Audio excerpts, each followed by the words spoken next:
real serious issue. They said the same thing about the Tea Party. The Tea Party was unrealistic. It was never going to happen.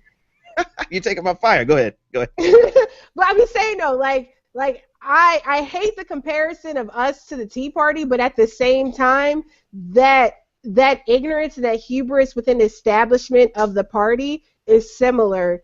You cannot disregard people who are willing to like tear your house down to make something happen that's better. Listen, let me say this about the Tea Party, because Bill Clinton pissed me off royally last week when he compared us to the Tea Party, because he was comparing us to the Tea Party in a negative sense, right? He was trying to say that the progressive army, the people out here who are on the progressive end of the spectrum, that we are radical and that we are not, that we're dangerous. He was trying to make it a negative thing. But let's be realistic about the Tea Party. And I was talking with a journalist today. They wanted to ask my opinion on some things, and he was surprised when I said this. I said, you know, we may think the Tea Party, we may think that they are Neanderthals in terms of politics, in terms of their ideology rather, but in terms of political strategy and actually doing something, they were ahead of the curve. The Tea Party revolutionized whatever, the Republican Party, to the detriment of America, mind you. I'll give you that. But between 2008 and 2010, the Tea Party mobilized enough factions across the nation such that they elected candidates into the party, into Congress, and took the majority back from Congress. That was a Tea Party year in 2010. Now, you could laugh at them all you want to, but the way they organized changed the face of Republican politics, and Democrats missed it. So at the same time, Republicans were becoming more populist and less hierarchical. The Democrats were doing the exact opposite. They were trying to become more hierarchical, top down instead of bottom up. And now we are faced with, those of us on the left, we're faced with losing to somebody like Donald Trump because our leadership is trying to force their queen on the Democratic Party. Let me go ahead. That's exactly it. It's an annoying thing about how people just completely brush aside the tactical brilliance of what they achieved over the past 6 years, in that if it wasn't for Obama, they literally would have gotten everything they wanted. They would have won if Obama had not. The presidency is the only thing they haven't gotten. And it goes to the greater point of what is the Democratic Party without the White House right now in its current state. Right. They've lost state legislatures, they've lost governor's chairs, they've lost both houses of Congress essentially. And they're waiting for people to die in order to change the makeup of the Supreme Court. That's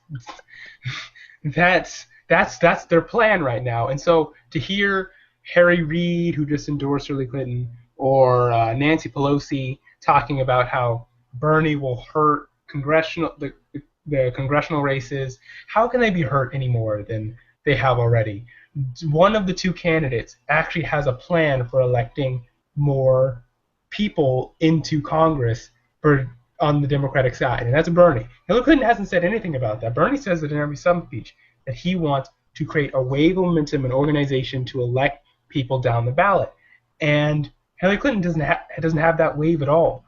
It's going to be, the polls show it's going to be a fight just to elect her, let alone get people in swing states elected into Congress.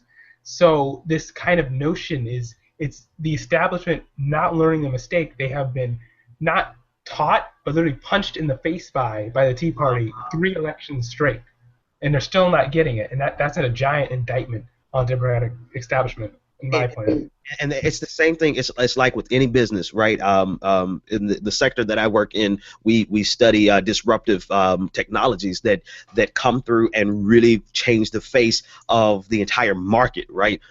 Disruptive technologies normally come from small companies that are not so large that they cannot see what's coming around the corner, right? They're not a Titanic that can't see the iceberg.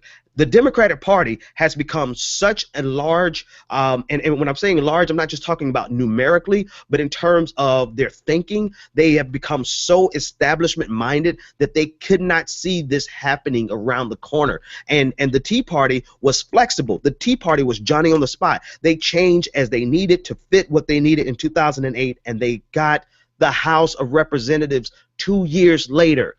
Now, mind you, it was always there's always a standard turn over in the House of Representatives after an election of a different party, right? President of a different party. We do have a historical precedent for that type of change. However, what we don't have a precedent for is for a group, a new caucus to come in that literally controls one of the two major parties and holds them hostage. And that's exactly what the Tea Party has done. And that hasn't been done in our lifetime. Definitely, probably not in 2 lifetimes. And so I think it just speaks to the fact that the Democratic Party has become too establishment minded, that they cannot see around the corner the dangers that are coming, while the rest of us progressives are on the ground like, do you not see what's happening? We are getting ready to lose. If they nominate Hillary Clinton, people are so, who was it? I think it was either Jamel Bowie or someone else, another black journalist that I still kind of like. And he said it's difficult. Actually, I think it may have been Ta-Nehisi Coates. He said it's difficult for people to get excited about a transaction.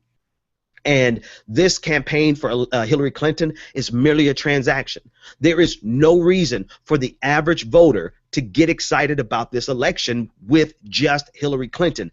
In fact, the effect of Hillary Clinton is so monumental that most people think that a person they like, the person that they like doesn't have a chance because they just feel like Hillary Clinton is inevitable, right? I like Bernie, but I don't think he can win.